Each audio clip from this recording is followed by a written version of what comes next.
Hello everyone. Welcome back to ESA Cup Season 5. I am Uncooked Pasta. I am joined by Pooble. How are you doing today, my friend?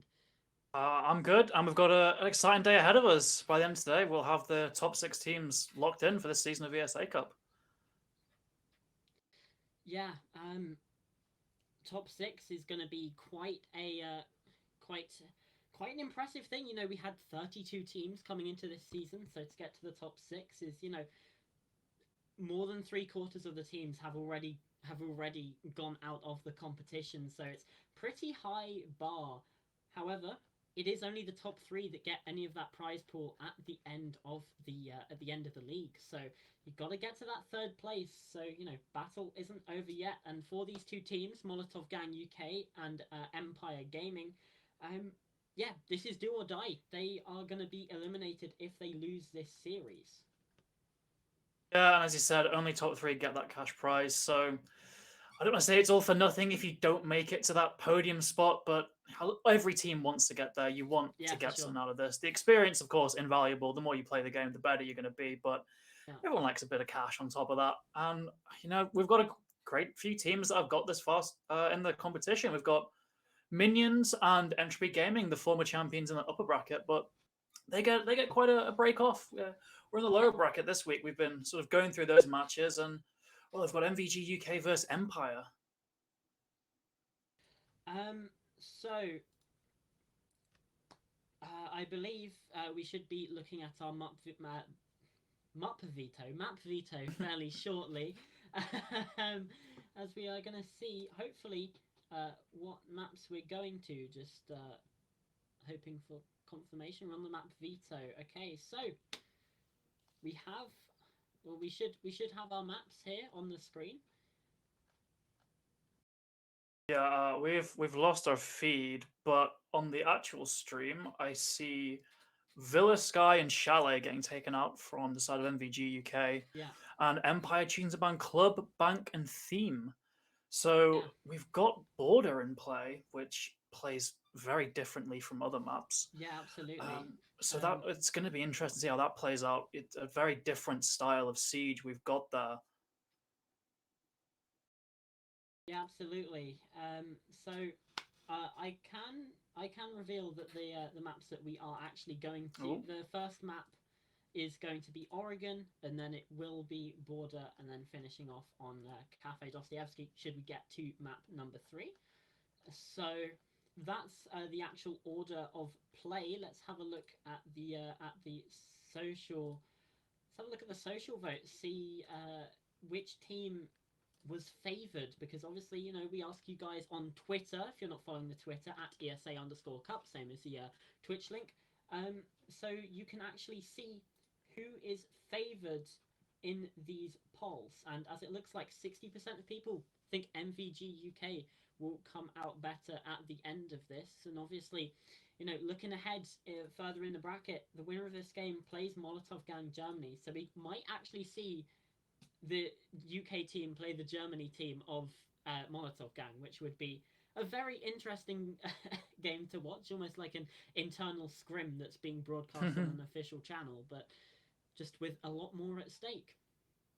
yeah, and I don't want to seem too biased, but I do really hope MVG UK win this match because that Yeah, MVG brand warfare matchup, we're going to see so many wild counterplays and strats. Surely these teams should know each other inside and out, and it would just be a great game of siege. But ultimately, they've still got Empire to get through, and Empire could spoil that for all of us and get to that lower bracket yeah, quarterfinal if MVG UK aren't on top of things today. yeah, absolutely. And at that point, you go into the top six. It starts to become you know, feasible. Empire Gaming and Molotov Gang UK both lost in the first round of the upper bracket. They have had to fight their way all the way through, beating out teams like Team Misclick, Tracker Clan, Odessa Esport, these teams that we have seen be very, very strong in this competition. And now they're here with the quarterfinals awaiting them um, for next Friday. But what is the what do you think? Obviously, you said you kind of want to see that interbrand matchup, but what's your prediction here? Well, from the looks of things, Molotov Gang, they've had things a bit easy in this lower bracket. They got that forfeit win at the start, but they've still put up some good performances. The 2-0 on Misclick is their only other match in that lower bracket. And as both of these teams did suffer that early loss, I can't really take too much from MVG UK for losing that first match. So Yeah. I think overall I would favour MVG UK here. They had a pretty decent group stage. I think equal in their group to the German Molotov Gang team, but I think my bias is slipping through here. I'm going to say MVG UK take this. Well, I'm kind of inclined to agree, although obviously we have seen Empire Gaming, previously known as Maniac Suiciders XV, if you were wondering who this team are. Um, they've had a pretty good run of things, and MVG UK did have that forfeit in the first round of the lower bracket as well. They got a forfeit victory against Team Kodak. So, again, they possibly have a bit less experience, but taking out Team Misclick is certainly no small feat. And actually, we saw the other MVG team beat Team Misclick as well, so they kind of got a 1-2 punch of Molotov Gang teams, and that took them out of the tournament. But when it comes to this sort of run, it does seem to be MVG. They looked very, very strong in the group stage from what I remember, and honestly though, so did so did Empire Gaming. They came second in their group, only lost 2 games, which is actually the same record as MVG. So this match just looks very, very equal. Yeah, absolutely. This should be a very close match, and we might see a bit of a clash of styles here, with obviously Oregon and Border being those first 2 maps. They play very vastly differently, and it does mean we can't really get too good of an idea of how this series will play just from that first map of Oregon, because they're just wildly contrasting maps in terms of attacker power, aggression that is favored. So it should be a really interesting series. I think we'll be getting into the match very soon. Oh, Just a few there more it things is. to iron out. Yeah, absolutely. So heading into Oregon then, this is obviously a very, very standard, very bread and butter map that we're seeing here to start things out. Um, so this is kind of where upsets can happen. Obviously, there's not really one team here that we kind of think is definitely like better than the other, but this is where you can get unexpected things, unexpected results, purely because of just how standard the map is. Everyone should know what they're doing, which means everyone has an equal chance at getting the dub. So it will come down to sort of the gunfights, especially, because the strategies are going to be, well, not necessarily predictable. They're going to be, well, I'm expecting them to be rather standard, as we see Knock and Flores being taken out. This, at the minute, does not scream anything like ridiculous to me. This all seems very, very default. Yeah, absolutely. And with this defender ban coming in, we see Solace getting taken off the board. So it is, as you were saying, more of these default kind of bans. Solace has just been incredibly strong throughout this league, and many teams have just favoured to ignore the problems that she provides completely, instead of maybe trying to utilise that to get a head start or an advantage against their opponents. They'd rather just play the game as it was a few months ago before the operator was even out. Yeah, for sure. She's been banned over half of the time when looking at games, and we're going to see a Kaid ban come through. Only the 6th time he's been taken out of play over the entire league season so far. So definitely not the most common pick, but it does make sense, especially thinking about, if you're defending meeting, there's quite a few hatches there, or if you're defending the basement, those hatches do come in very, very useful. If you've got a competent Kaid who is able to juggle, you can possibly deny the meeting hatch altogether. So, yeah. Yeah, absolutely. Very strong to take out. Yeah, Kaya has seen a much sort of smaller ban rate, as he said, because the attack has just gotten more and more things to deal with it, but it still wastes time. And this shows that the side of Empire, they don't want to be wasting any time here on their attacks. They want to get presumably they want a very good half on the defense, then they want to be able to keep that pace on the attacks, not to worry about trying to get And the Solar Span as well kind of plays into that too, because Solar is another great operator wasting time. If she's off the board, these attacks should be getting to the site very quickly. Yeah, absolutely. There is still other options for slowing advantage down, you know, especially looking towards Pod on that Melusi. And it's making it very difficult because obviously that control being displayed, very loud vods of the Banshee. And also, just a bit slower, it's going to make the attackers a bit more cautious as well. And especially looking towards Max on the meat, who's actually only played one jammer so far, getting the rest of those down now. That's going to stop the drones coming through, which is going to mean that extra time has to be taken to clear positions. And when you have combined with the utility generation, it's still fairly good for wasting time, but obviously you don't have like those main offenders, if you will.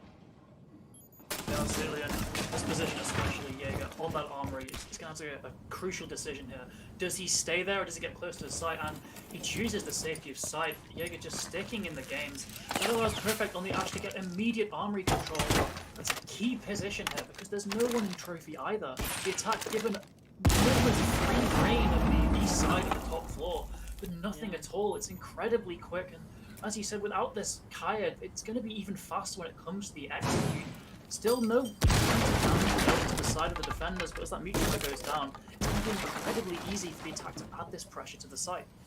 Yeah, you've got very up as well clearing downstairs. Shot out through the drone hole, and actually pressure from Z as well, going to force him back. Only on about 10 points of HP as Ollie is going to combine with Rob to just completely take that position away, but they quickly know that a little part of that downstairs is clear, and with West Coast just holding off that angle, they know that there's no possibility for any sort of vertical C4, and with the breach now open, that's going to mean that they can actually get onto the bomb site. Perfect is holding across towards can't hit the shot, and the run out from Ollie is going to get that kill. There was a player nearby who was not able to get the pick, just was not quick enough to get the pick, and now Ollie with a possibility of getting another. However, it's completely shut down as Sanity is going to be the one to find that kill. Makes it a 4 versus 4. Another for Sanity. Now man advantage in the favour for Empire Gaming. They're going to start to go towards the bomb site. Ollie again though doubling down. And it's now a 2 versus 2. 40 seconds left. This is anyone. Absolutely, but the attacks still don't have a proper site of entry into the bomb site yet. You still have Sanity. He doesn't want to peek through that breach, but as we say that, Caesar on the Jaeger is taken down by Quest, and that immediately gives Sanity an opportunity to push in, with Variox as well aggressing onto this pit position. The attack have good positions, they just need to get the plant down. They have them on advantage, but oh no! Variox taken down and the cover is downstairs. Sanity has to get off that diffuser and he gets blown up for his troubles. A 2 versus 1 for Quest, and a great overall retake from the side of MVG. Yeah, very well played there. Kept their composure even when the execute was coming in, and well, that damage dealt on the bottom floor onto Variox in the very beginning of the round just was absolutely huge for getting that underway. Especially because, you know, only on 10 HP or less, it makes it very difficult to actually go for the gunfights, and Pod took full advantage of that over on Attic. It makes it very successful top floor defense, as we're now going to head down towards the basement. This is obviously going to play out very differently. There's probably a lot more of a focus on stalling out the attack, and well, considering how long the execute took to come through on that top floor, this makes it slightly nervous for Empire Gaming actually coming into this basement attack, just because it does generally take a long time to get an execute going in the basement than it would do on the top floor. So they already left it pretty late. So here, no, it just looks even less. There is a silver lining to the side of Empire, however, and that is that MVG UK only opted to bring in a single nitro cell, and that combined with the 3 smokes, it's quite a lot less areas now than you would tend to see on a basement site like this. So that does give Empire Gaming the opportunity to really get that execute going once they get in their positions. You know, they're not going to be halted by a lot of insta-kill utility. The smokes can be quite tedious to deal with, but Compare that to having like 3 nitro cells on the defensive side. You're not going to be dropping as many bodies when it comes to execution. The thing is, the toxic bait canisters from the smoke as well, if you just apply enough pressure early, then it's going to almost force vods to throw those out to make sure that, you know, say the position doesn't get pushed incredibly early, means that vods denial is agility for the raid round when the execute actually comes through. So, for the attack, Empire is going to want to apply pressure quickly. Whether they're actually going to fully commit is going to be a different story. Waiting position. He has to play his life here. There's no real exit for him, but he gets incredibly aggressive very early on. That's the player in meeting taken down, and that is total ground floor control for the side of the attack here. The rest of the 4 defenders bunkering down, and you've got to think that's quite a misplay from Rob there. You know, he's in a position where you should be wasting time playing your life, playing those tight angles, but he swings so incredibly early on and gets taken out for free from the side of Empire Gaming. That gives Sanity so much time to open up this hatch using Maverick. Gadget is quite slow, quite cumbersome at times, but with nothing stopping him, immediately 1.5 minutes down, and they have an ingress onto site. Molly is there for the eventual drop from the Gemini, and he can keep holding the attackers at bay with that Warden Gadget. He has duration, and sees a good kill, misses Perfect it seems, but Perfect gets the trade in the end. Yeah, that's now 5 seconds left on that round clock. Ollie still playing around inside of Pillar. Flashbang's gonna do now because obviously he does have those blasters. The toxic babe starts to come through, gonna deny that space, that E-box drop for the attack for the time being. In 4 versus 3, Empire Gaming do have a player advantage, but they don't necessarily have the positions to execute onto the bomb side, which is why we're gonna see Fresco start to push down Freezer as we have Pillar being seeded now to the attack as well. Gonna make it for the defense as start to come in, but Ford finds a pick on Perfect. That's gonna make it difficult. The shotgun comes through from Ollie as well. Now it's a 3 versus 2 as the favor tip scales once again. Toxic Babe being a hindrance now, but is able to get in, but it's Sanity that has the diffuser, and Ollie, the smokes aren't gonna stop him, and neither is the Dokkaebi. 1 versus 3 now for Sanity, and it just doesn't look likely here. The prone angle shuts it down. That's a 2-0 lead to start things off. Yeah, absolutely, and another round that seemed to be going well for the attack early on, and you would expect this with the amount of denial that the defenders can't really bring anymore. You know, you haven't got that Kaid, you've not got that Solace, so you'd expect the attack to get that early progress, and they do. They get that pick onto the player in meeting, but after that, it all sort of falls apart. They didn't seem prepared to deal with the Warden on the Shaiko position, and after they couldn't get rid of him, they try and send a player down tower stairs, so he gets cut down. So overall, it was another good start for the attack, but they just can't make it work in the execute. Yeah, for sure. It really is coming down to those final few moments, and they've had an advantageous position both times as well, is the thing. So, you know, this tertiary bomb site should be the place where they can actually get something done here, because they've been getting into good positions in the early and mid round. It just comes down to that final push. So in a place where you'd say is a bit weaker for the defense, they don't have as strong positions to hold, this could be where we see Empire take it over the line, because if not, that's going to be 3-0, and that's going to be very damaging for their chances here on Oregon. Absolutely, and I think to really look out for in this defensive round is Rob on that Echo, a pivotal operator when used correctly. So we need to hope that Rob doesn't get picked out early like he did last round. He needs to find a safe place to really bunker up, whether that be on site or in an off angle, perhaps in the basement, or he's not getting spotted, because he can be crucial in both denying those plants and helping his roamers. But just in the IQ might have read into this. He might have been droned out, and that's a hard counter to Rob. He can see the drones, he can see him on cam, so that forces Rob to really play a position in sight, in safety, rather than one of those off angles. And that puts him a lot closer to the firefights when the execute comes. It means he can't really use the Echo drones for plant denial. Yeah, absolutely. The IQ is really going to make that an impossibility. So obviously just needs to keep themselves safe, because obviously you don't want to throw that utility away. We start to see the big tower getting controlled by the side of Empire. They've got this T3 and T2 control. Grenades come in through Attic as well. What a grenade! Where did that... Was that on the window? Oh, it was. That was through the barricade. That was through the barricade, taking out Caesar. And I don't think he had time to get all of the magnets down. So that's utility taken off the board, and also getting that player advantage yet again. Opening pick for at least the second time for... I think it is the second time. I don't think they got the opening pick in round 1. So second time getting the opening pick from Empire. Hopefully this time they can get it done. Ollie though, very aggressive from Variox, gets shut down by the castle inside of sight. 6 frags to his name. UMP still active here inside of round number 3. There's 80 seconds left to go.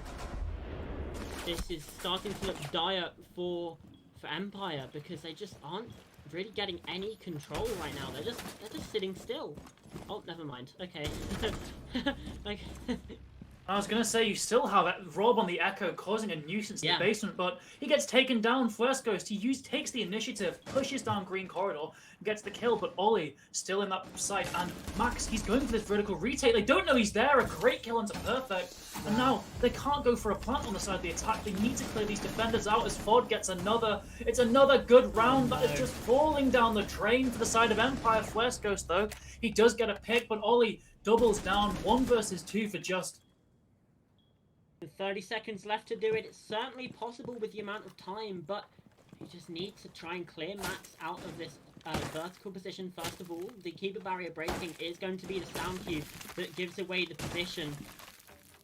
And these armies just going to dip away. 15 seconds, not even having the diffuser in his hands. And Ollie is just camping on it. Just knows they don't need to get too aggressive. Drop comes through, 7 seconds. He's getting in a safe spot, but there's just nothing he can do. Has to try and take some swings. This round's over. 3-0 lead. Just gets that exit frag at the end, padding his stats a bit, but it's another attack that really just gets away from them when they start to hit that execute. Yeah. They let a couple of boys go down their way. I thought Variox was on the Gemini then, because he just charged through the doorway. Not a thought towards that angle that had been opened up by the attackers, and he gets cut down by Ollie. A good peek from him there, very aggressive, and it pays out well. But again, it's just these good rounds that are slipping away from them. They get early picks. It was a great nade through that attic. And they could have done there. Bad luck, bad positioning. But yeah, it was Wamai as well, which is just such a crucial pick. And then you just have a player rushing in, and Ollie is absolutely gonna take that any day of the week. 7 kills to his name right now, and well, it certainly seems like there's no stopping Molotov gang in this moment. They're just charging through back onto the top floor where we saw them have success the first time around, but having said that, Empire, they've attacked this bomb site before, they got close. Surely they're going to be able to adapt, they're going to be able to learn and change their approach to hopefully get this round across the line, because when it gets to 4-0, I mean, honestly, this half is kind of looking like, if it still follows the standard rotation from here on out, that it will be a 5-1 half for MVG. So something has to give here, because otherwise this is just going to be a very difficult round. I mean, there are about 60% of rounds won by the defense in the league at the minute, but that's kind of like a 4-2 half into maybe a 3-3 half most of the time. So a 5-1 would almost be writing the map off already. Absolutely, and Caesar gets in a very early gunfight here. West Coast applying pressure early on to the meeting position. They need to get him out of there to give them a lot more freedom on this take. They want to go for vertical picks, and he just spies Rob in the kitchen. It looks like it's only Fresco's here on this ground floor. There's another player up those tower stairs, and Caesar is taken down incredibly low again on this garage angle. Another player taken out, and Rob is still perfectly safe. Caesar, it looks like the kill's been confirmed, and I'll say that. Variox gets the down player, and now it's all up to Rob alone to try and hold this ground floor, but a kill goes his way. More damage towards the players of Frescos and Jess, but meanwhile, Variox is down. That's your lion dead. That's no longer a tool for the execute, and it leaves Max, Ollie, and Fod alone in this 3 versus 4. Yeah, it's certainly very difficult. Perfect nearly gets a take there onto Ollie, but now he's swinging towards Sanity over on the breach, and they just don't know. Their shot's a little bit scrappy, but still manages to find it. Not able to get the confirmation with the SMG-12. That's a lovely take onto the Ash of Perfect. Finally claims the target player as well, and then player outside God! Fresco's absolutely cut down like a lumberjack in a tree. Ollie completely dismantles the attack of Empire Gaming as just is left in 1 versus 3. Top white position has to dip away because the Warden is watching. 55 seconds left in this round. Rotation back through the downstairs for the Yana. And this has to be a clutch here, because otherwise it's just going to be very, very difficult. And this one didn't even get as far as the first time we saw this bomb site, Joe. They've gotten worse. No execute even really being attempted, and you can kind of put that on Ollie, incredibly aggressive play, and it just works wonders. There wasn't even a lack of flank drones, and as we said, just gets taken down. The slow death finally hits them, but there wasn't even a lack of flank drones. We saw him shoot a drone in Trophy, but he got so much ground into Bedroom. Perhaps the call was late, someone wasn't watching it. You shouldn't be expecting Ollie to get in that position. And then he gets 2 beautiful kills on those 2 players that have to scramble to try and fix that position, fix that error. And now that just leads to a 4-0 start for the side of MVG UK. And I believe this is Empire's map pick. Quite possibly. I'm just going to do a little check on that, and yeah, this indeed is the map pick of Empire, and MVG just looks so proficient on these defenses. Obviously they got to pick the side that they started, and well, certainly worked out for them. They've definitely already won the half, and with a basement defense ahead of them, you're kind of backing them to get that 5-0. And you know, they've actually learned more about the way the attack play, about how Empire actually attack the sites, than we've actually been able to see an adaptation away from that for Empire. It feels like they're just 2, maybe 3 steps ahead in front of us. Absolutely. And you maybe look at this and say, well, they could still get the 4-2 half, kind of standard for Siege, but with this being their map pick and the fact that none of these executes have looked convincing on the side of Empire, it does make you worry, because you should know this map, you should know how to attack it if you're picking it as your first pick in a best of 3.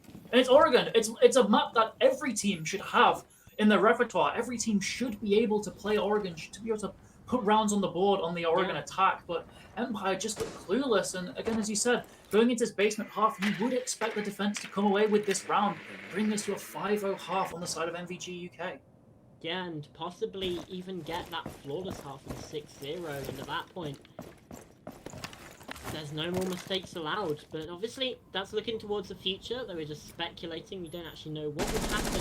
We can focus on the present and what is happening. It's another opening pick for the side of Molotov Gang UK as Max finds one. Just does find the player inside the kitchen, taking down Rob. That's your Wamai gone early yet again for the defense. It's another early death for a utility that, you know, recharges over time. However, Fod is able to get 1 Mac as well, second in the round. And it's all just falling apart. Yeah, those are 2 execute operators. The Jackal likely had smokes in pocket, and the Finker giving that temporary health boost. But from the looks of this round, it's not even going to matter too much, because they're not going to find an execute. The other player's just dropping as well. And there's another pick from Max, a triple from him on the round. Caesar closes it out, and 5-0 as we said, potentially a 6-0 half, because we just haven't seen Empire improve throughout this map. If anything, the rounds have been looking more and more convincing from MVG the longer this has gone on, which is worrying for Empire, because we're going into the tertiary site now, and realistically, on the second rotation, the attack should be being closer to the defense. You know, they've had the chance to learn about the defensive style of MVG, but it just doesn't seem to be going in. And Not 5-0, going to go back to meeting in kitchen, so no dining just yet. Obviously, that one does tend to be a little less favoured than you would say for meeting for the kind of meta. And we're seeing very similar thing, you know, we have Rod back on that Echo. Although, for the side of Empire, do we see the IQ being brought along again? It seems like they're not too keen on switching away from their lineup. And I do have to question the Maverick again, when you have the Hibana open and you're trying to deal with hatches, it just seems like Hibana does seem to be the better option. But actually, that one's open. I don't know about the one in Attic, but very much could be open as well. In which case, then, yeah, bring the Maverick. Okay, it's soft, so... Yeah, I think what the thought process with Perfect there is just to get a couple of kill holes to dislodge the defender from the attic position. And honestly, we've been a lot of quite sort of doom and gloom with this side of Empire, but this is a round they could easily win. There were a few critical, easy to fix mistakes that cost them this side last time, letting, I believe it was Max playing the Azami, retake the vertical for free. I assume it was Jest on the Yana, running in without caring the world. With very running in without carrying the world through that big tower door. So there's just a couple of small things they can easily fix to put them one round up, and that's gonna. It's not much, but it's infinitely better than a 6-0 half. Yeah, for sure. It seems to be maybe like something to do with communication. Just wasn't aware that the breach had already been opened up. Because we're going to see Max yet again on this position. Nade's coming through, but it doesn't actually make it through the reinforcement. And when we see this one connecting, we do the keeper barrier goes away. But they're still playing over by Max, and another one does come in to support them. So Max still in a very strong position here. As now the push starts to come through, might not be aware of Jest in this position. It's actually Fod though that finds the first. That's your Otter down. Execute utility taken off the board as Max now drops back with the keeper barrier to support. That's a lovely take from Just. Making it now a 4 versus 4. West Ghost as well. We saw them get a triple kill in this round or on this bomb site before, just charging down green, making it a very difficult position for the defenders to play in. So in this equal man count situation, it could still be around for the attackers. Empire Gaming, especially as Sanity finds that pick, but Ollie's been able to regress, and Fod finds one as well. It's now a 2 versus 3, as yet again we're seeing this vertical position being retaken by the defenders. Fod taken out though, as Just finds a second from that position. Are they aware of Ollie on these basement stairs though? They need to be they need to know of the possibility that Ollie could be playing here on the castle, especially as the diffuser's been taken, being dropped in that position. Caesar goes down. It's 1 versus 2. Ollie is going to be waiting silently as a mouse. A very clutchable position for Ollie here, and with that Gemini replicator coming in, the attack should... They don't check the angle. This has become even more winnable now. They have no intel on Ollie at all. He's camping the fuse. They have to push him, but first goes, he's on, he has the cutoff, and he gets the pick. Crisis averted from the sledge there, holding that flanking angle. Just a suspicion that the hatch drop might have come through. The site being clear really points towards that, and finally they get that first round on the board, but it didn't seem like it was particularly due to the mistakes being fixed. We still saw vertical being retaken by the defense. The gunfights went their way on that final round, but that's not something you can rely on going into your defending half hit. Yeah. So, like you said, a branch being extended to Empire Gaming here. They have now the chance to bring this back. You know, they can hope for a regulation victory. However, unlikely it might seem, the chance is still there. They don't have to be forced into overtime. And, like you said, infinitely better situation than that 6-0. Yeah, they have that lifeline, that one round that would allow them to fix any glaring issues that cost them a defensive round. But that might not be as important as we say, because they've had 6 rounds to improve here, and we haven't seen that come through. Empire Gaming just haven't learned from their mistakes. They're still falling for the same old tricks on MVG UK. And as they go into their attack, they're going to really have to adapt towards this side, because MVG will now be setting the pace, setting the tempo for the rounds. Yeah. They will decide where the gunfights occur on that attacking side. And with Monty coming in as well, we're going to be seeing presumably a lot of early aggression from MVG UK. Lots of map control being taken by Rob here, with hopefully a player on his 6 helping out there. They've got 4 people stacked on the big tower position. Ford, presumably on drone outside, they're really wanting to just clear out this part of the map so they can set up that execute relatively early on and avoid some of the pitfalls that affected Empire on their attacks. Yeah, and we saw as well from that first half that MVG aren't afraid of getting into gunfights. You know, even we saw them on the defense, playing aggressive positions, you know, getting up in the faces of Empire Gaming. So now that the sides have switched, we should probably be seeing a bit of a quicker attacking half, or at least some quicker rounds, as we see Rob starting to apply pressure here on the tower stairs, just being a bit of a diversion, drawing the attention of the defenders as the attackers start to look elsewhere. Over on the other side of the map, this Montaigne is just an attention sink, really. Got drones coming through on the top floor. E-Box looks to be the next area of focus, but it doesn't really seem like there's much of a plan, or at least they haven't really set up any sort of execute. Half the round is gone, where they've just sort of been the Montaigne kind of probing here on these tower stairs, hoping that someone gets too aggressive, but with no one to back them up, there's absolutely nothing that they could even do about it. As Ollie gets downed outside of bunker, it's going to make it even more difficult.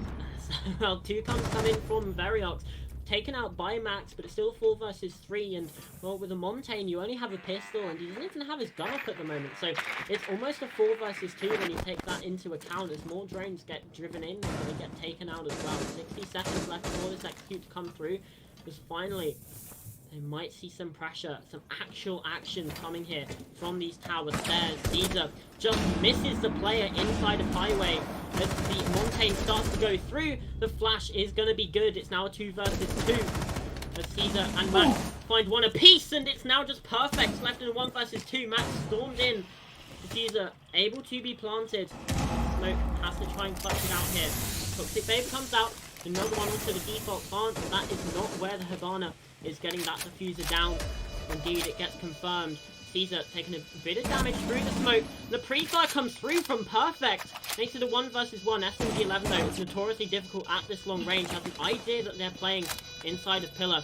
Just takes that rotation, has to reload. The intel being fed across by the Habana of Max as well.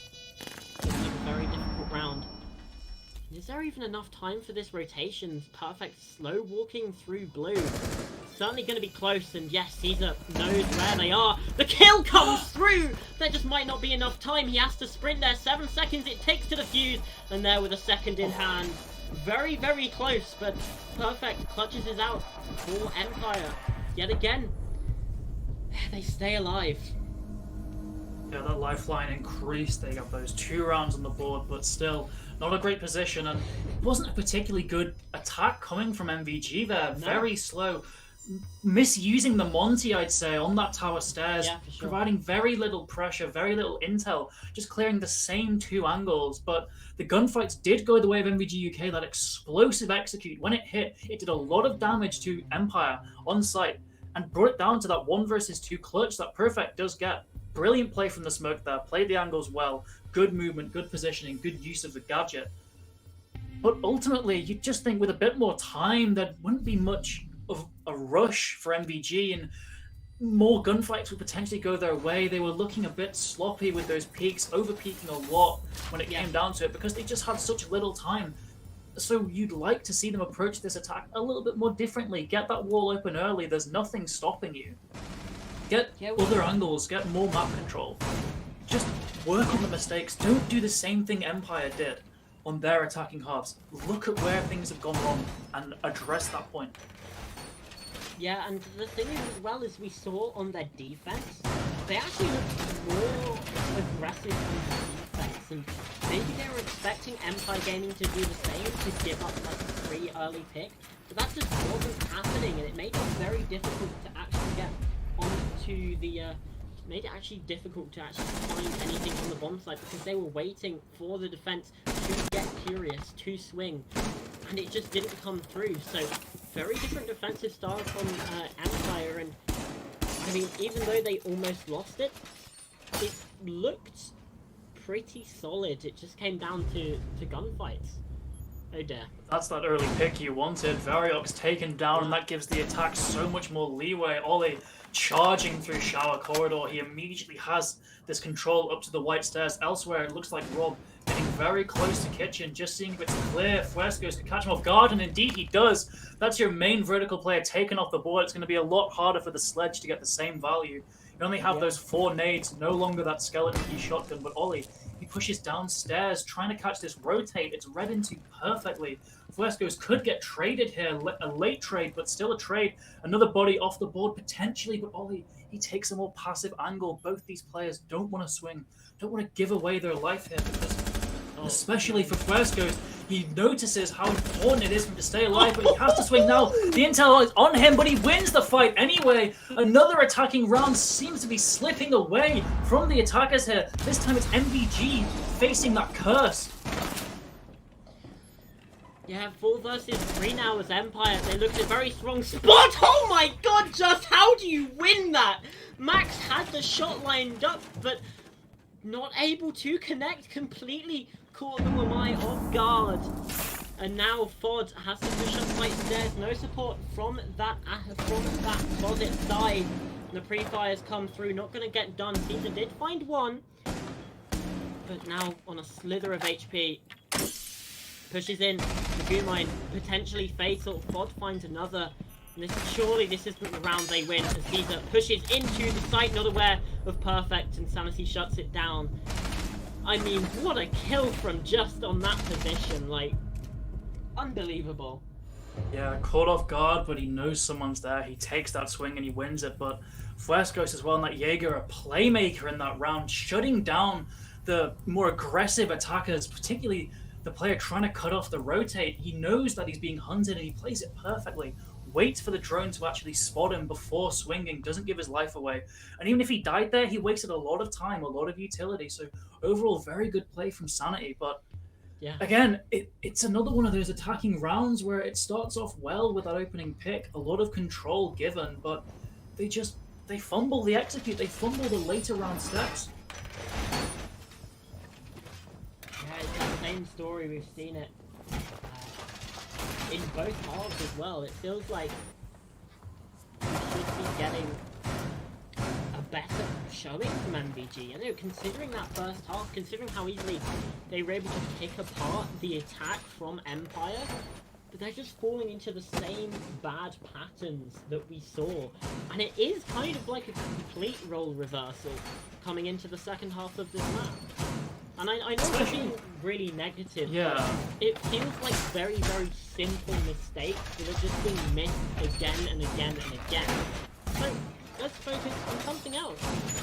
Maestro. Yeah. Your take on Maestro? Maestro is a powerful operator, but he hasn't really fit the meta for a while. Very popular in that utility meta with the 30-second executes coming in, with the attack have to play this whole strategy game of destroying various bulletproof gadgets. But we're out of that now. We're out of the thick of it. We're onto a much more gunfight-favored meta, and gunfight metas intrinsically favor faster operators. So although Maestro has a very capable gun, the 80-round LMG, he's just so slow, his movements are so telegraphed, that he's just not as effective as these other operators you'd see constantly. Like, even something like the Castle, you can swing much quicker with the Castle. Bandit as well, but Bandit gets taken down. Another opening pick for the attack, but this by no means dictates a round win. As we've seen throughout this map, try not to be negative, but you've just got to look at the statistics here. Opening win percent, in terms of win percent of the round, it's not great for the side of the attack, so they still need to double down, and double down they do. Very aggressive on the Maestro, taken down. That's a lot of the utility provides gone. You can't provide the pressure with the laser. You can still use the cameras. And Fuescos looks to be taken down as well on that green corridor position. Just Sanity and Jest in this 2 versus 5. Wall looks to be opened, and well, it looks like we're going to find that elusive attacking round win. Yeah, 2 nades come through, just able to get there. He'll get out of there alive. 5 versus 2. This is finally we're seeing these tertiary sites be the focus of the attack. What? How do you whip that? Ford gets a pistol whip. Okay, it's a flawless attack from MVG, and that sets them on map point. Just one more to go, but that's what they say. The most difficult rounds to win for the first and the last. Yeah, it was an odd gunfight at the end of that round, I think we'll say. I mean, we can't put too much blame on those players. It was kind of an unwinnable situation for them, but you could at least get the Yana who's run out of ammo in their primary, I guess. But still, VOD, great 2K there. And overall, it just looked like a much better round. It was far and away the best attacking round we've seen in this entire map. They get those first two picks and they just keep going. They keep isolating these defenders, getting these 1v1 engagements with those better guns. They force them out of positions. Those two nades being used to ensure no one plays behind that shield, and that gives Ford the opportunity, I believe it's Ford on the corner, to push up green and get those two players. So overall, it was a very good round from MVG UK. As we said, the best attacking round, but now they're going to have to replicate that on a much stronger site as Empire go back down to the basement, which last round we saw they just looked like MVG had no idea how to approach the site. And they're going with the Montaigne again. Obviously, though, it's not all lost, because they do have the option of attacking onto the tertiary, and if they win that, then they win the whole map, and that's the power that first half 5-1 gives you.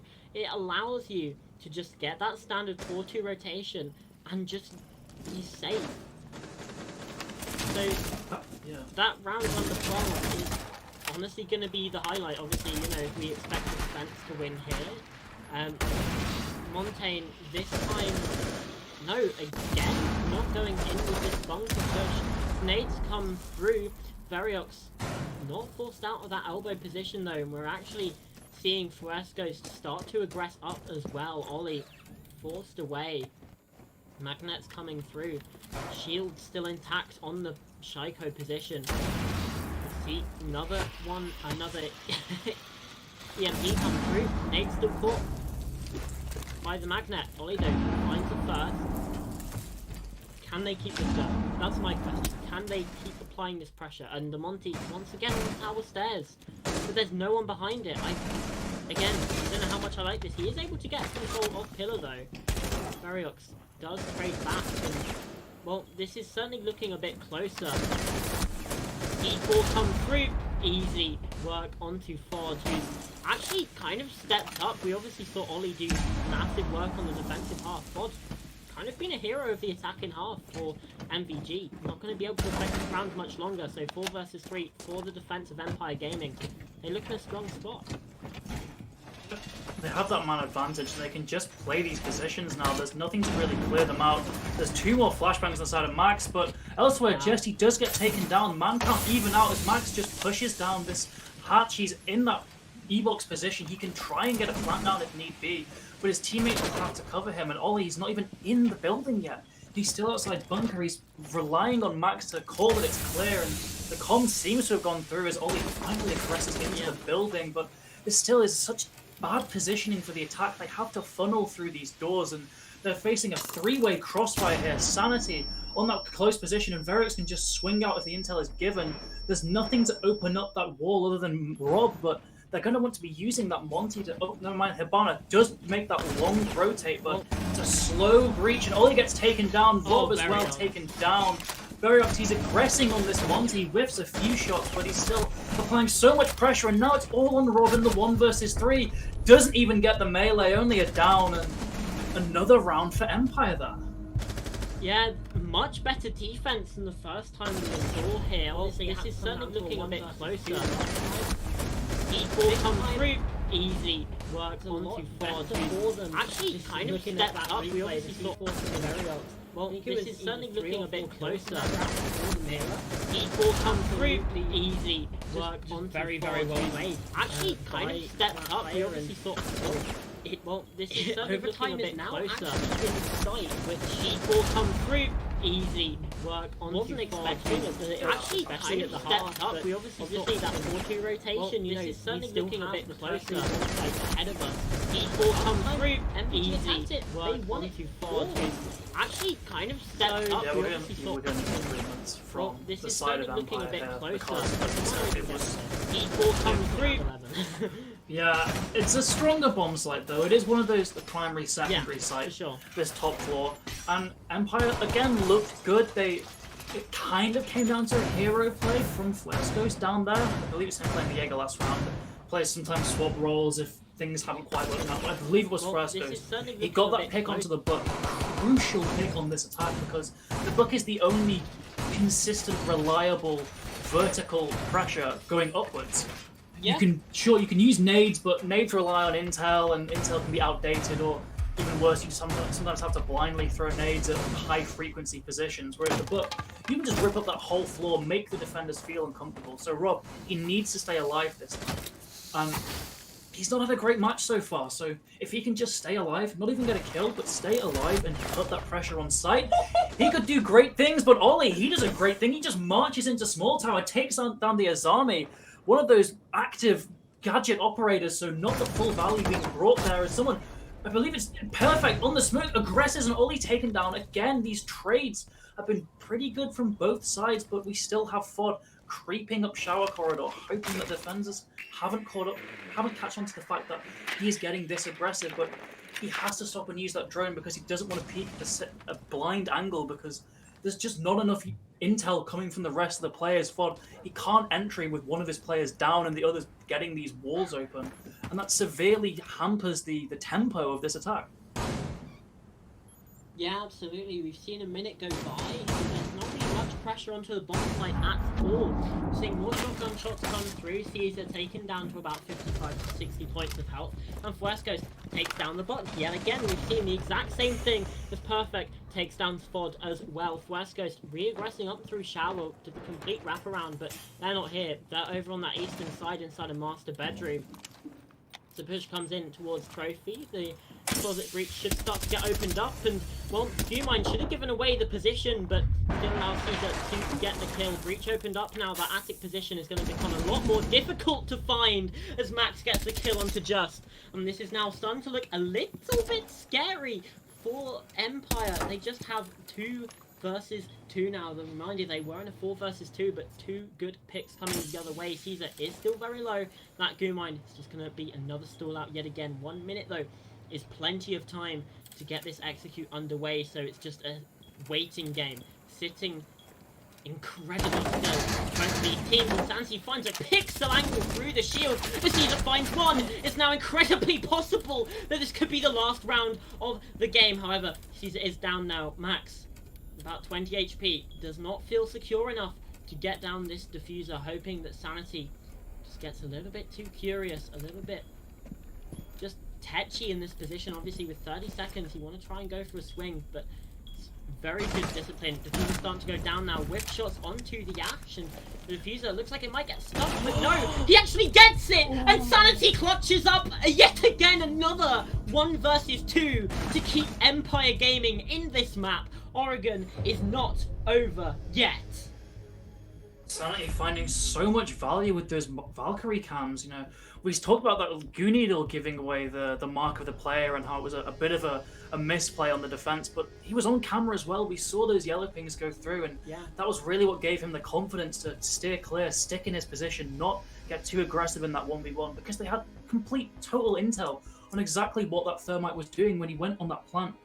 Yeah. It seemed like he himself knew he was being watched because he doesn't stick it. He gets cold feet. He could have potentially won that round if he sticks the plant, because it puts so much more pressure on the defender, on Sanity, but he clutches out well, and it was a round that looked like it should have easily been theirs, but fair play to MBG UK for bringing it to that 2v1, but they just can't get over the final hurdle, and overtime incredibly imminent on that tertiary site. They're going to have to do what they did before on this kitchen site, get these proper uncontested early picks, because that seems like the only way they're going to be winning this round. Yeah.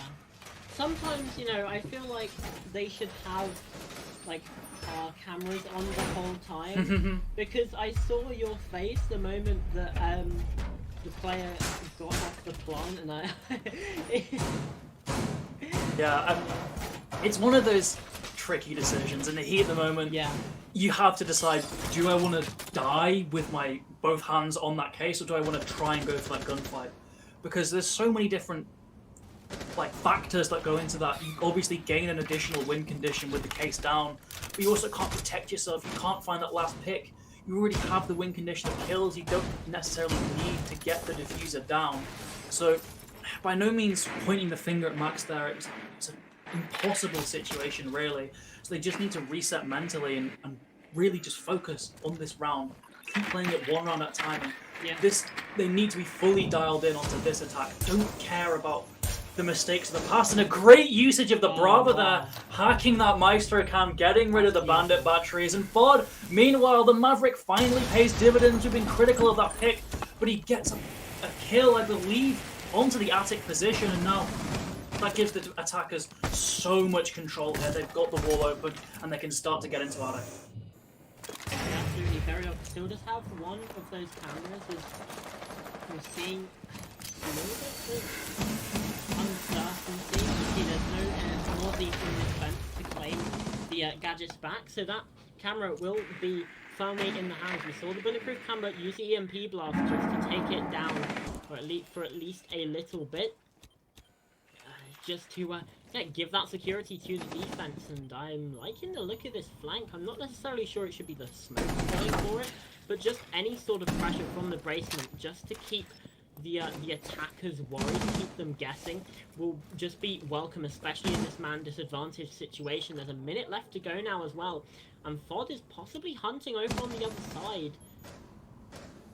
Taking a while yet again for this attacking side for NVG. They have the vertical control, but Veriox takes down Ollie. 14 frags, but no possibility of more in this overtime, and he swings aggressively again.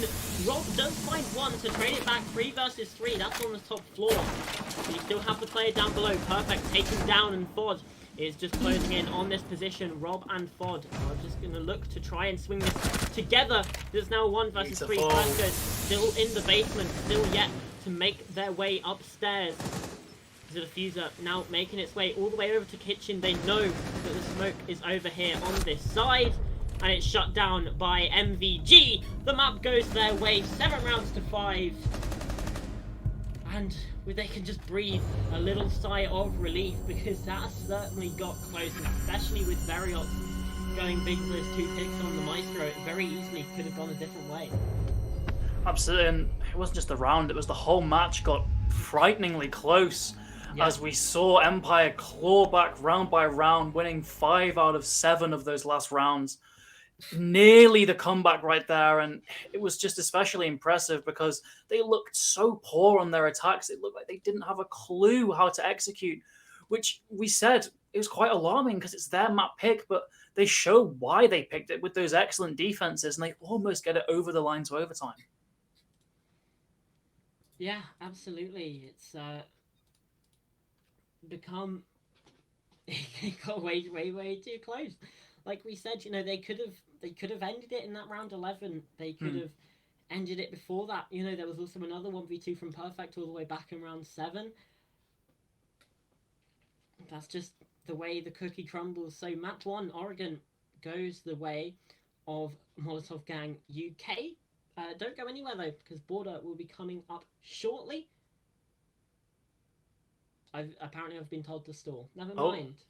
Well, we can just talk about Border there, because it's going to play quite significantly different to Oregon. We saw Oregon heavily defender-sided with 5-1 and 4-2 half, whereas Border does lean towards the attack. It favors the aggressive teams, and by the end of that match, it seemed Empire was quite comfortable getting aggressive, so that could maybe bleed into the second map. Obviously, we saw Verix getting those 2 picks with the Maestro playing very out of position. He saw that he had no other choice, really, so he just takes the fight. So they can bring that aggression and that comfort towards Border. They could suddenly find themselves winning the enemy team's map pick. Yeah, absolutely. It does become a little bit of a problem, though. Obviously, I don't think that we'll see a Maestro coming through on Border, but I think we should be good to toss to a break now. So yeah, don't go anywhere, because Border will be coming up in just 5 to 10 minutes, and be back in with some ESA action. See you in a couple minutes.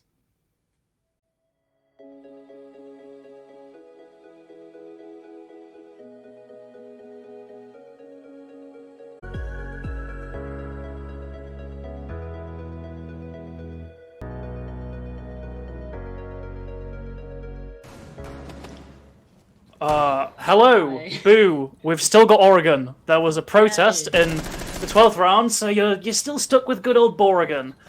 Still Yay. 6-5, but one player lagged out, I think, and I another pick is compounded on that loss. It's a 3 versus 5, so I would say don't expect too different of a round outcome, but we've got to follow the rules. We are still a league, so we have to follow that rehost, that sort of yeah. protest. There was some player on MVG UK using a banned skin, but it does look like we're going to be just seeing a very similar story here. 3 versus 5, still a wealth of time and utility for the attackers to use here.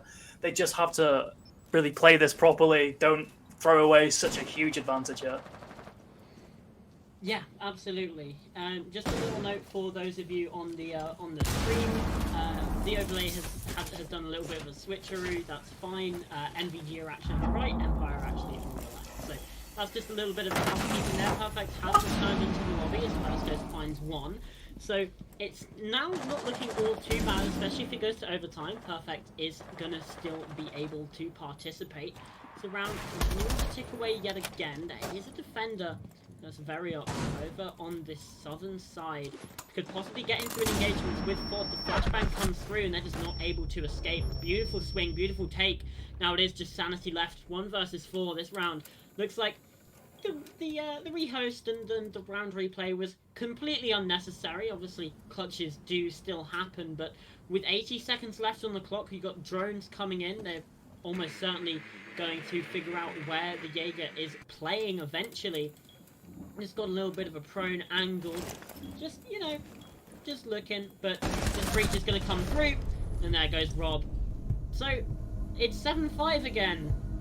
Wow. Yeah, it's equal footing. Maybe a couple different kills went the way of MVG there. Yeah. But the result is still the same. We got to win for MVG UK on Empire's map pick. We're going to Border next. And, well, I'm not too sure if we're going to be going to a break for Border. I think, okay, I'm hearing we're going to another break, so Oh, no. apologies. These things happen. Oh, God. Don't blame us. Blame the teams for not following the rules. But we'll be back very shortly with Border. Yeah. So see you then.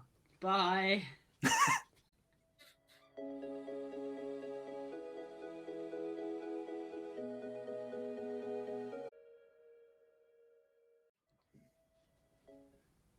Hi.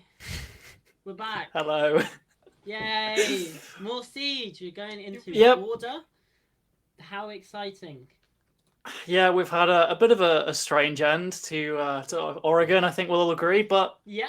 fresh start Sure. on Border. Hopefully those teams have kind of just removed what's just happened from their minds. They're focused on this new map. Because we were saying it could still be very doable for Empire here. They liked to play that aggressive style, and it kind of really Border benefits that a lot. So it's by no means they're out of it.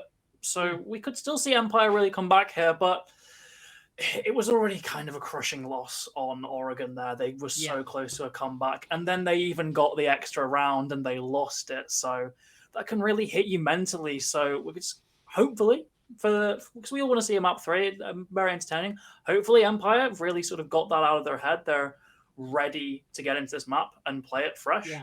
We'll have to see because we can see lingering effects from previous maps.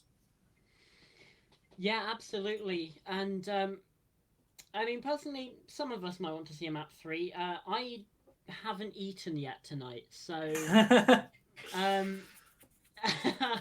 would very much like to eat my dinner, but if we get cafe, we get cafe. Still would be a fun one, obviously. Also, another thing as well, we saw the attack from Oregon be very, very slow. Border, bit of a smaller map, might be a bit easier for the attack to get the execute going in a decent amount of time. So hopefully we see more attacking wins here as well. Just because I feel like a good attack is more exciting than a good defense, at least to watch.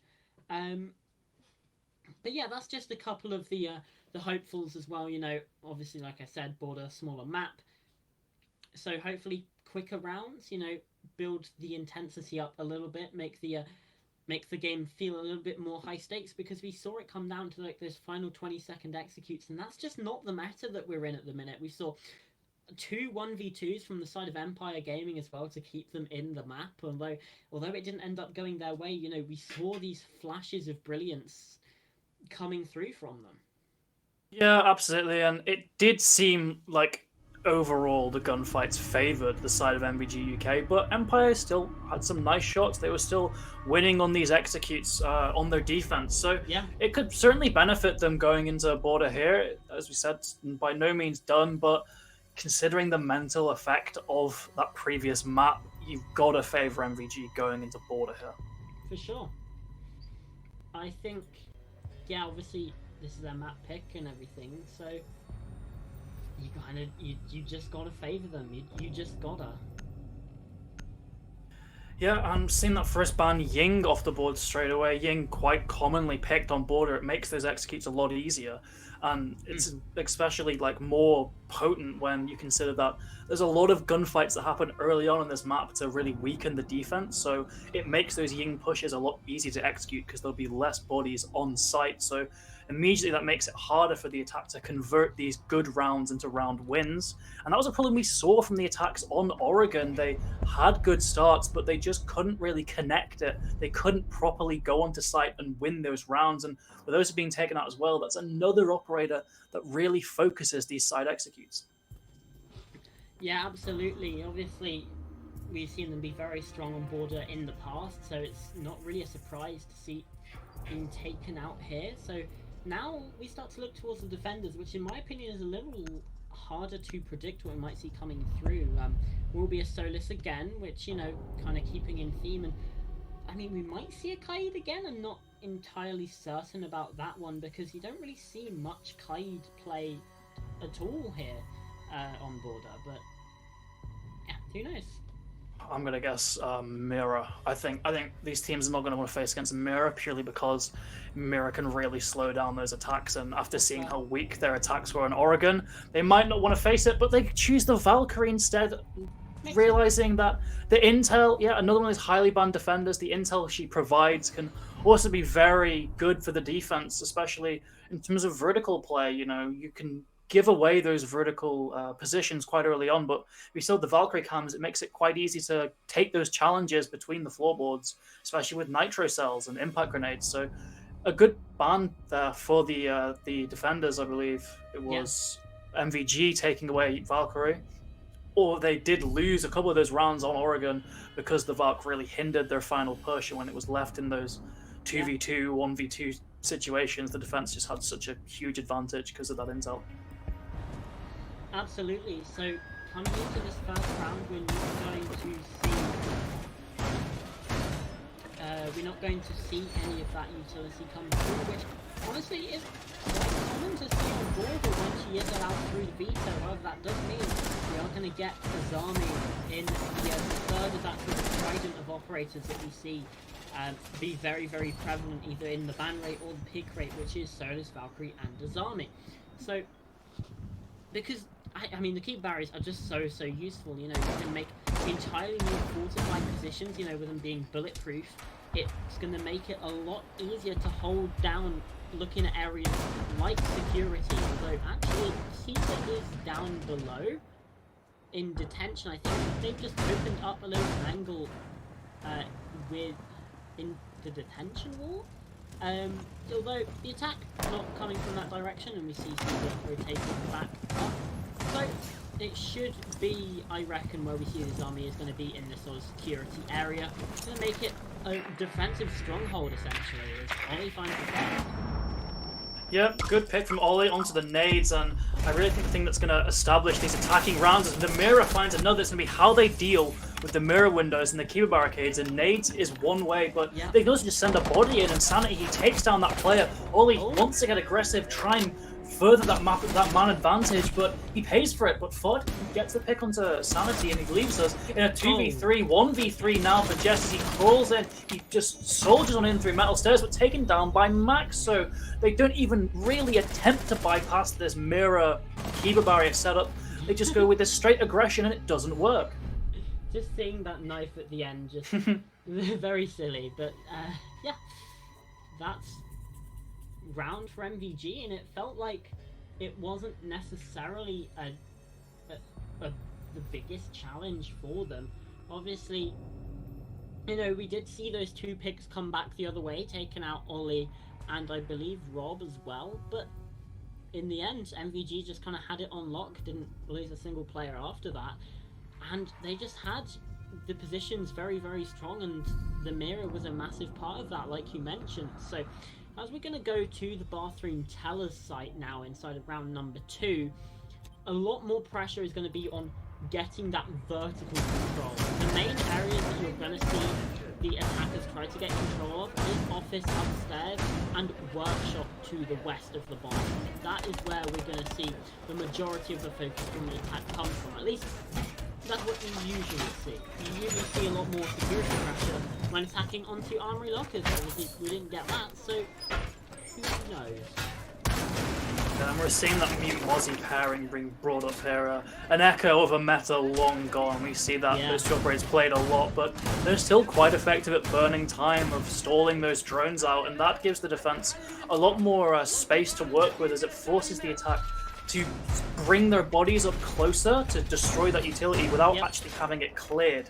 So that could be very impactful here, but we saw from that last round they didn't opt to take that much map control as you were alluding to, so it is going to be intriguing to see how Empire Gaming choose to approach this attack, if they do something fairly normal, like take that sort of west side of the map, or if they just go for something strange like last time. And it looks like they are going to be going straight for Archives. I thought there was a beautiful wallbang, but it was actually Variox on the other team taking out that roamer of Mozzie. Caesar taking down in security. That's a big bit of map control given to the attack, and it forces Ollie to get a little bit aggressive here to find that other pick. He whiffs the shots. A prone comes out from Perfect, and it means that Ollie has not yet found his man as this man advantage continues to go the way of Empire. Variox with his second on the round. Yeah, this is that sort of attacking power that we've said a lot about. Max involved in a gunfight with Jest as well. The prone Deagle comes through. Rob does trade, but now it is just Rob left. 1 versus 4 as Variox finds a third kill inside of this round. It's going to have to be an ace clutch if we see MVG get 2-0 up and can't even find...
we're going to potentially not see that gadget at all, as it's all just one on gunfights this round.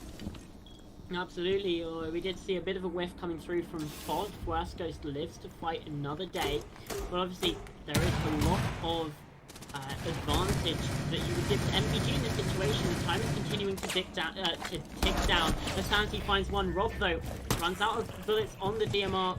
Sanity able to be picked up, and that's now another attacker even on very low HP. And as the timer ticks down, you start to favour the defense a little bit more, especially with how little HP, but what a wallbang from Fuascos. And Fod just walks into the angle. Doesn't matter how low you are, as long as you still have your gun up, you're still able to get picks, and that's a very good round from Empire Gaming. In the face of adversity, they still managed to claw on, they find the lead, and what's possibly the first time in this entire series. Yeah, I believe.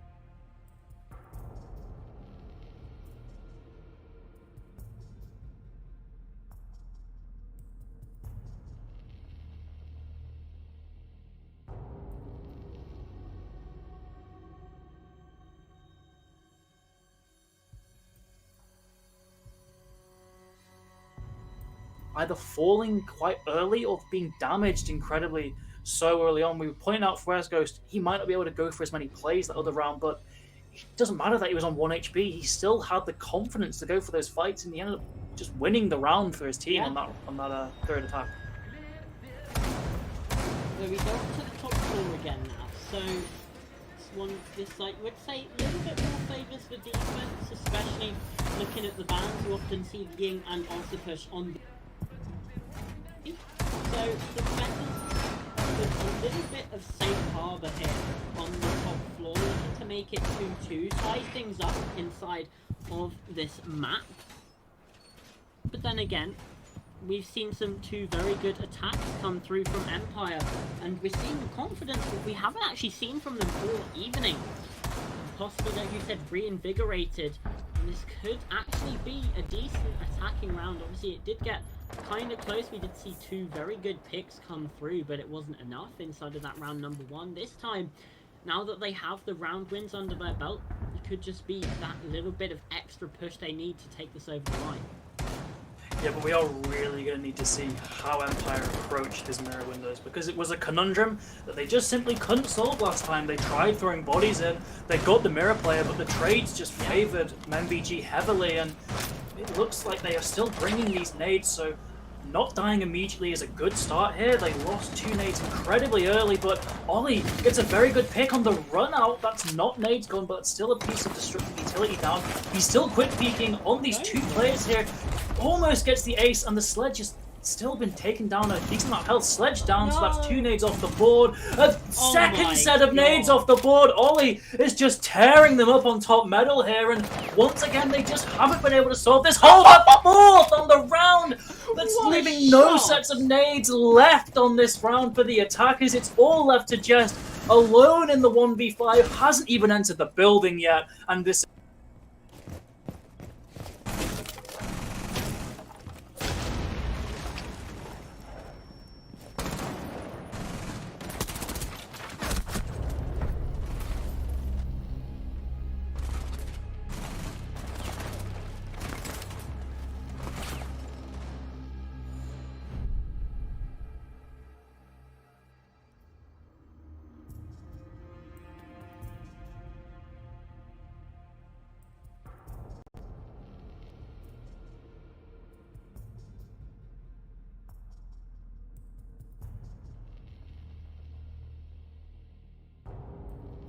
and he can just hold down left click, peek these angles, and get those kills. So really good job from Ollie there, and it's still just confusing attack there from the side of Empire. They were very bunched up close together. They had the util to try and deal with that site setup, but Ollie just didn't even give them a chance to think about that. The aggression there, completely unanswered by Empire. Yeah, absolutely. We're not going to see a repeat of Bathroom Palace, though. I'm sure you'll be glad to hear. As we said, go over to Vents and Workshop. Now, this is actually a pretty good site for the defense, but it relies quite heavily on vertical control of the upstairs, of looking towards armory and lockers, which is like we just saw. So there will be heavy defender presence on the upstairs, and we're seeing some horizontal pressure coming through as well. Ollie is just reinforcing up inside of Esport chat. We're seeing these reinforcements come through. Bathroom will possibly be an area of attack for the defense, but if they don't clear this top floor, they're not going to be in any safe position to plant. And as soon as they do get it, oh, you can't be losing to that. Surely not. How is he able to win that? He just schools perfect there. With shots from both sides, what Perfect does just such a better gun than what appeared to be a suppressed MPX there. But yeah, even still, Ollie, he's had a heater around previously, and he starts this one off well, getting rid of the book. And that's your real only piece of consistent soft breach you have. Flescos brings those breaching charges, but that just pales in comparison to Perfect Skeleton Key. So a great opening pit from Ollie. He stays alive as well, and he still has a nitro cell in pocket. Yeah, considering the vertical that could come through as well from the buck, it's absolutely huge as Max takes down Jest as well. To make it very difficult, and Ollie just goes for another swing. MPX in hand takes down Veriox this round, falling apart for EG. The rotation of the Jaeger caught out and spotted by Fuertes is going to take him down for the first kill that Empire get in the round, but Sanity gets taken out by the shotgun. Another kill for Fuescos, but it's just stat padding at that point because Vods shuts it down, and it's a very good defense from the side of, well, it's not right defense, but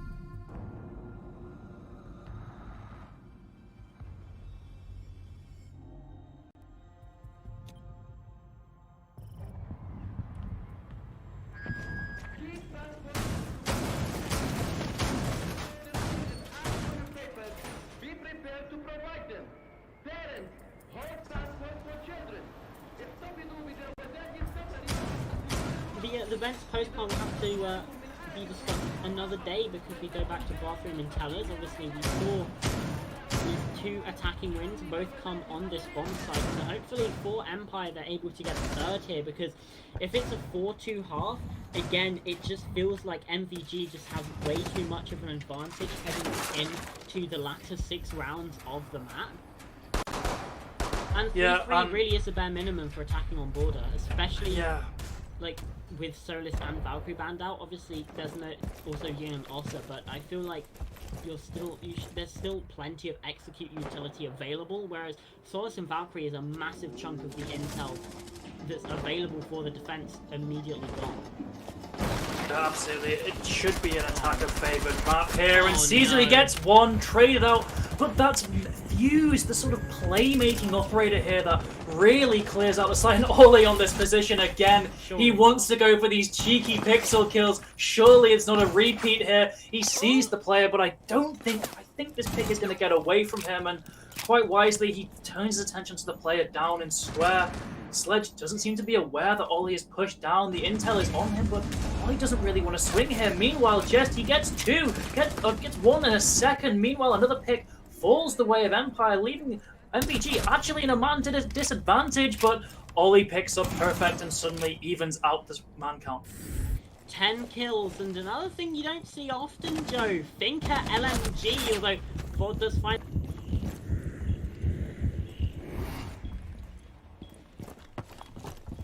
feet angles are being watched by the castle of Fod. Takes the shot, they are going to be aware of it. The pre-fire from Veriox, 1 versus 2, as calm as you like.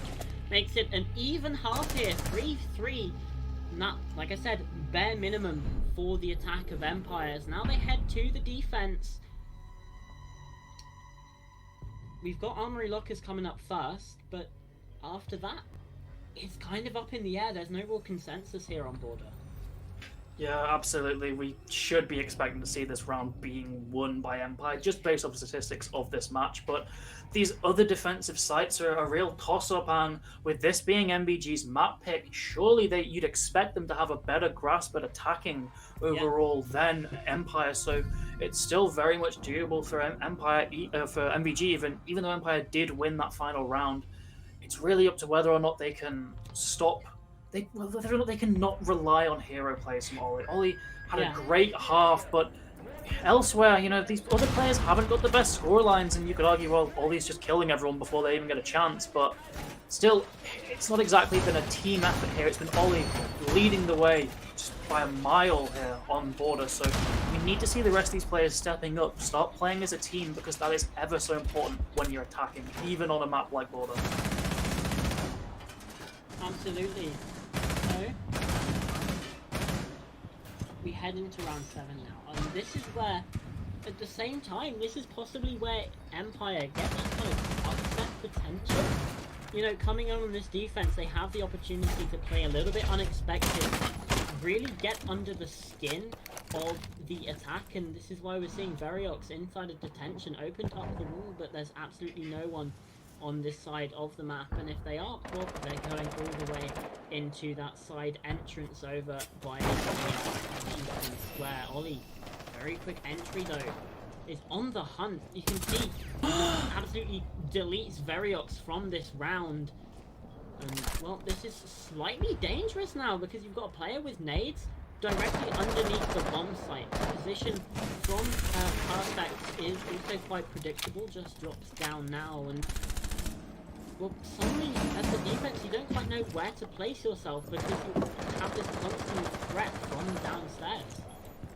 Yeah, absolutely. Ollie's position here, he nullifies a lot of otherwise safe spots for the defense, and there is an open hatch, so they can challenge him, but they'd be wise to avoid that because you're already a man down. You can't be too risky here. 4v5 is still certainly very doable, and whip shots come from Caesar, and 4v4 is even more so. Suddenly, the defense are really back in it, and he's holding down officers. There is a breach where he looks to get aggressive. Ollie taken down, as does Max. It's a 4 versus 2 now. Things have gone oh so wrong for the side of MVG. Yeah, Jess and Perfect are on fairly low HP, but that jump up angle is just, it's so difficult to challenge when you're out on these stairs, and you're seeing Fod in the downstairs. Nate still in pocket, but just has absolutely no idea, having to guess where the defenders are, and there's absolutely no one on that balcony, so utility wasted. Medusa still surrendered. And the picks just not quite found. Rob though does find one, taken out. Echo, that's good post-plant utility, but they don't even have the diffuser yet. As Justice still looking it towards this breach towards officers, takes a jump out, ill-advised as Rob finds a second kill. And suddenly MVG have been given a way back into this round, and Fod finds Flash Ghost. It's now just down to sanity. Surely this isn't a 2 versus 4. Surely they aren't able to clutch this because now it's a 1 versus 2 going the other way. We saw Variox clutch this exact same man count situation in the previous round. Now it's down to sanity. The wallbang starts to come through though, and now he's on about 10 HP. This is looking infinitely less doable. Stuck by the metal detector, and Fod finds it. MVG claw their way back as they were given an absolute freebie of an opportunity there by the players of Empire.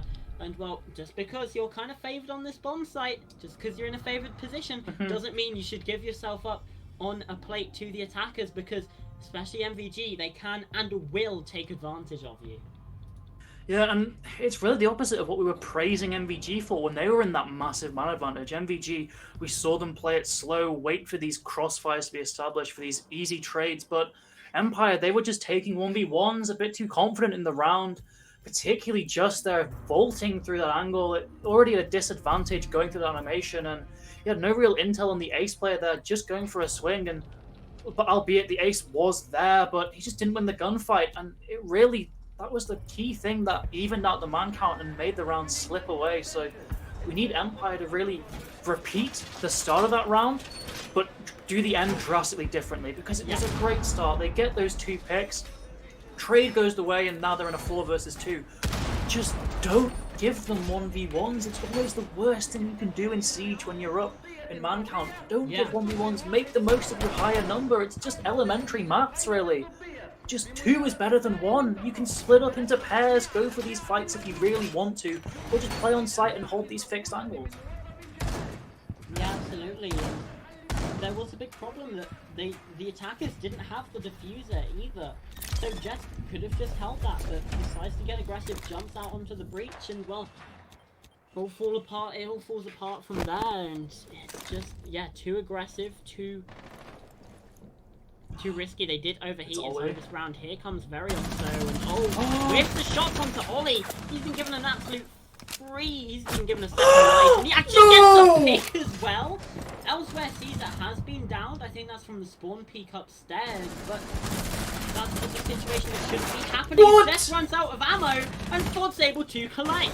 It's absolute disaster inside of this round from Empire Gaming.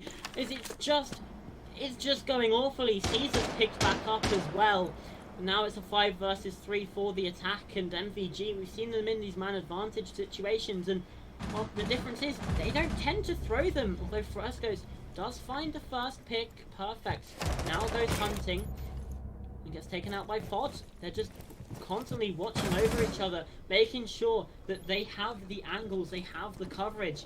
And that's the key difference. And a round gone already. 4 players fallen by the wayside. 3 of those on the defensive side. Empire now on a 2 versus 4 of their own. Caesar is low, as well as Ollie and Fod, so it's still definitely doable. There's still plenty of time. Yeah, over 90 seconds with 5 drones, 4 nades on the board. You don't even need to take gunfights to get these remaining defenders. You have a wealth of intel at your disposal and even more explosive utility here. You can bring those frag grenades, you can even butt from below if you want, but Max kind of gives away a freebie there, brings him on advantage ever so close to even, and Ollie, Caesar, and Ford, in fact, all low on health. Yeah. Still doable, but in come the nades if they have the correct util, and a flank from Vesco. He goes completely unnoticed, but Ollie has to go there for the trade, but it's a 1-for-1. West gets a kill off Rossmat! The Pogmat ends out the round, and we've just seen a complete role reversal, Cameron. I lied. I straight up lied. I just said, oh yeah, they don't throw these at situations. But I guess they do. Yeah, I mean, it's kind of unforgivable that they had drones, they had nades, and not really any utility was being properly used. They had Max opting to just stand in the doorway, trying to hold down that half-wall position rather than just nade it, get it out of the way with. So it was kind of a misuse of utility there from MVG, and it was a round that they by no means should have lost. It was given to them. These failed spawn peaks, failed aggression from the side of Empire. But MVG, they just let it slip away from them.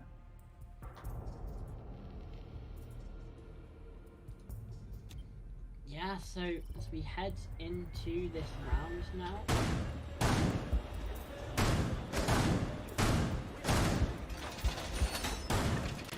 Is going to be a Are you having errors? I still have the feed. I'm not sure about Cameron here, but I think I now have it. We're going to be seeing a defense at the side of Workshop and servers here, and kind of a different setup here. We're seeing that Legion and the Frost being brought. Variox still on that Warden, an operator that is, and Kagan Warden has kind of surged up in popularity. Already a good operator in terms of utility, but with being one of the few survivors to have that 1.5 still, he's being opted for a lot. Capcan is one of those operators that lost the 1.5, and it really does show there. Caesar takes him down, and perhaps a little rage quit there from Just. He goes very aggressive and is just shut down for free. There's no damage dealt to Caesar at all, but elsewhere, Variox on that Warden does get a pick onto Ford, and he gets a second onto Rob. The run out has not been droned out, and suddenly, despite the rage quit, what seemed like a rage quit anyway, the man advantage goes back in their favor, but not for long. More punished aggression there. Yeah, we're seeing more players leaving. Caesar does find one on 2 the onto the Legion, and I'm not entirely sure. I believe I don't actually know what the call is, but Perfect is now the only player remaining. Caesar taking down Sanity. As it is now a 1 versus 3, Max taking continual damage from the goo mines. Perfect gonna take this drop, possibly heard, possibly not. And the buck does get called out, but now that's the positioning known, and the SMG-11 not great for these long angles. The rotate made with a C4 deals a lot of damage to Perfect in the process as well, making this situation a lot worse for the mute of the defense. Half the round still left to go, plenty of time for the attack as Max starts to get this diffuser planted on the ground. Ollie is going to go for the overwatch. The one tap doesn't come through, but now 45 seconds on the clock. Perfect needs to be the one to find the aggression, to find the retake here. Because now the attackers go outside, and Max with the off angle there, just through the sight line. Takes it down. I'm not entirely sure what. It seems like there's a bit of a scheduling conflict. These two players are out of this match, I believe. I think Empire are opting to play this as a 3v5 because the other option would, if they want to get their two other substitutes in, it would be to forfeit the map, which would just lose in the series anyway. So I think they're playing as a 3v5. There's maybe a bit to iron out with admins if there's a particular ruling for this. But I would imagine it's a 3v5 now being played. And it's a bit of a shame because although it is 5-4 to MVG, Empire have looked confident at points in this map. So for it to end in this fashion would be a bit disappointing. Yeah, it would certainly be a huge blow. But I mean, you do kind of got to say that if we didn't have that round replay, they possibly would have got more rounds here on Border to play with their full 5. Like, that protest has kind of directly led to this unfortunate situation in this round. So, you know, that's all I'm going to say about that. Bit of a passive aggressive statement there to Team Empire, or not Team Empire, Empire Gaming even. But still, it's a 3v5. It's doable. We have seen literally two rounds where two man advantages have been thrown. Yeah, so sure. A 3 versus 5 could certainly be doable if MVG don't play disciplined, if they give these 1v1s. But you'd think it would really just favour them.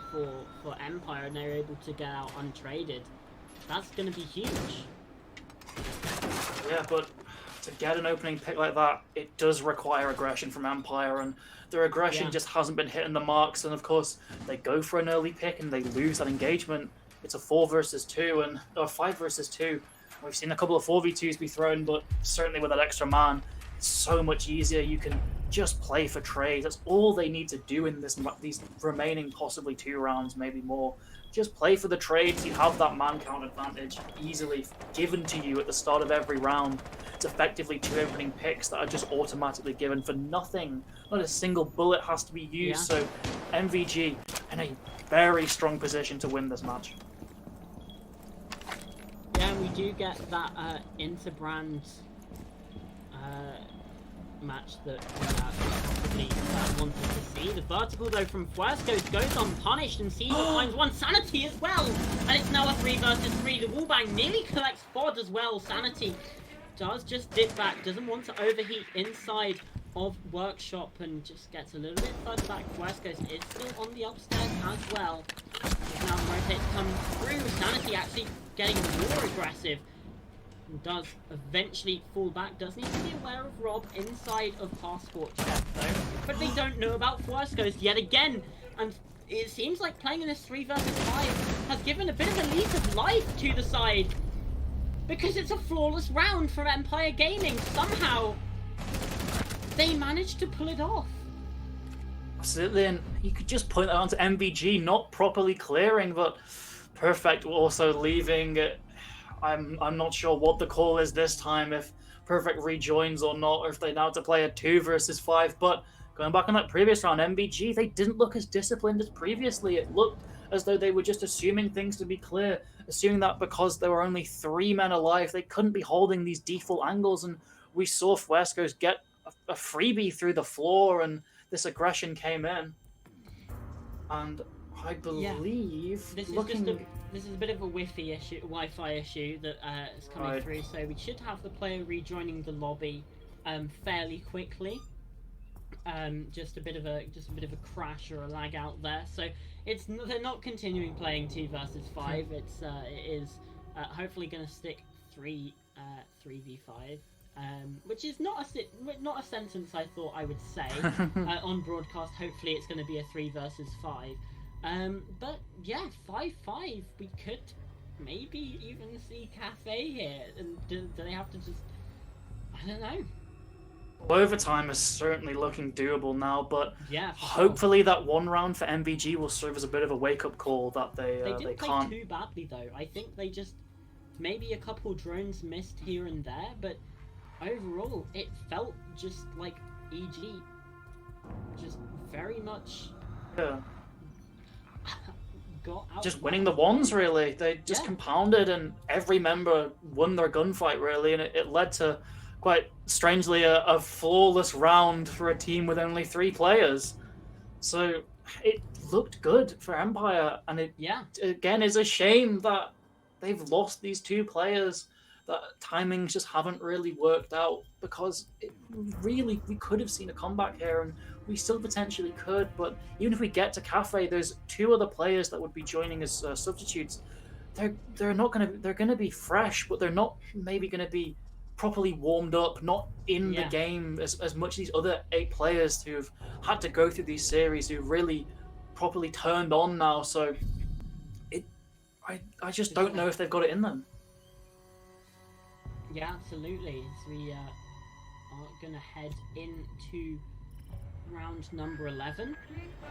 Again, 3 versus 5. But we are heading up to the top floor, which I would say tends to be a pretty defender-sided site. Obviously, we did see the attack actually win here in a 2 versus 4. So now they're 5 versus 3. Maybe you sort of faced them, but a lot of that clutch was poor decision making from Empire Gaming. So maybe they'll be better. Obviously, it is still a Herculean task to try and win in a 3 versus 5. They got that flawless round previously, but that doesn't make it any easier. If anything, that's just going to give you even more pressure to perform because you've done it before. Yeah, the problem really with this 3-man team is they can't play those operators like the Mirror, like the Azami. So they can't really provide as much time stall, as much of a puzzle for the attack to solve.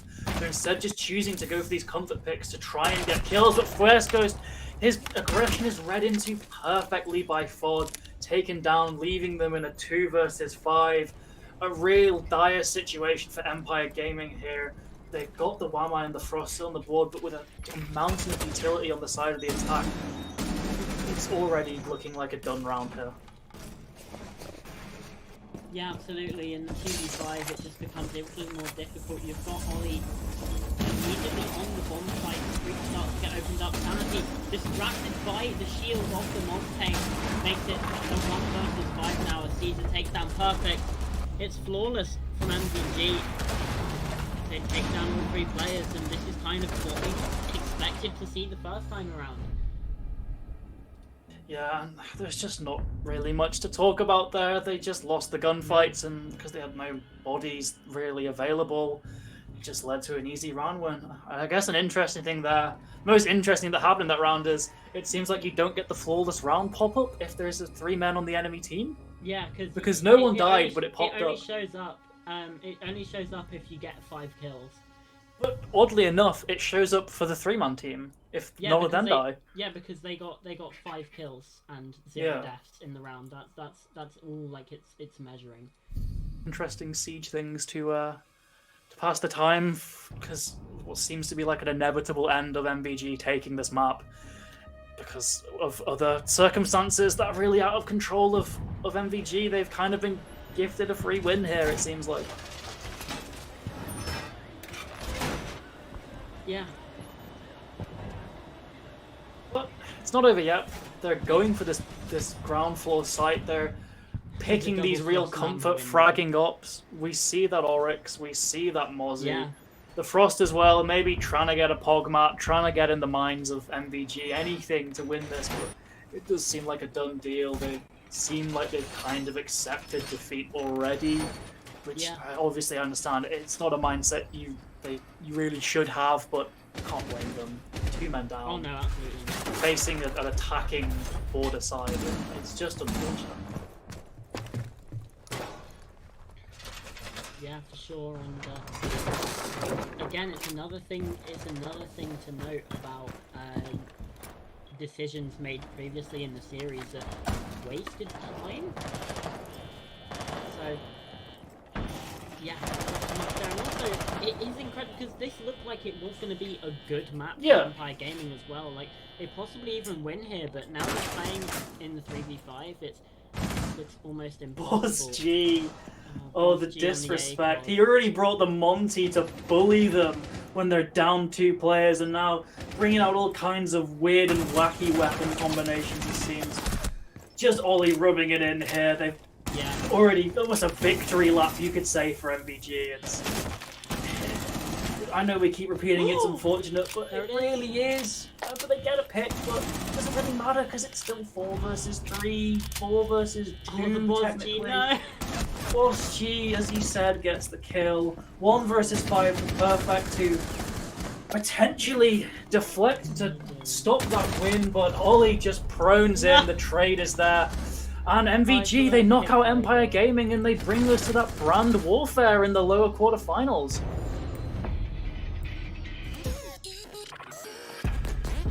Yeah, we see the Doka beginning, which is very rare to see. No Pro Leagues or no banned skins this time, so no chance of a round replay. Unlucky. Unlucky. Oh.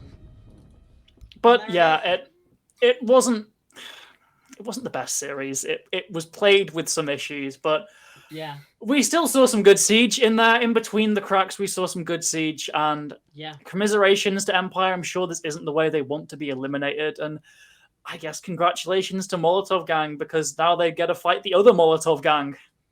Yeah, that's certainly going to be a difficult one to cast, which is why I'm glad that I don't have to do it. I think I might be on it, which I've been hyping up that match, so better be good or else I'm going to get all the flack for it. Oh yeah, no, absolutely. But that's next Friday. That's ages away. That's like 5 days, which is 5 whole days. 5 whole days. No half days, whole days. Nope. Okay, right. I feel like we're going off the rails here. Yeah. That's been ESA. I've been Uncooked Pasta. I have had Pooble to this side of me. We've had a Hotnix on the spectating, and obviously a new producer for the league, Epsilon, who obviously me and you, Joe, know very well, but first time over here on ESA, and well, it's been an absolute pleasure. It's been a wild ride, and yeah. That's going to be it from us. Obviously, thank you to the board for navigating a few rules and things, and also just sort of moderating the Twitch chat as well. And obviously, thank you to everyone at home for watching. Without further ado, we're just going to end the stream right here. Thank you all very much for watching. We'll see you tomorrow for, I believe, the upper bracket final. So you don't want to miss that. Yep. See you Bye-bye. tomorrow.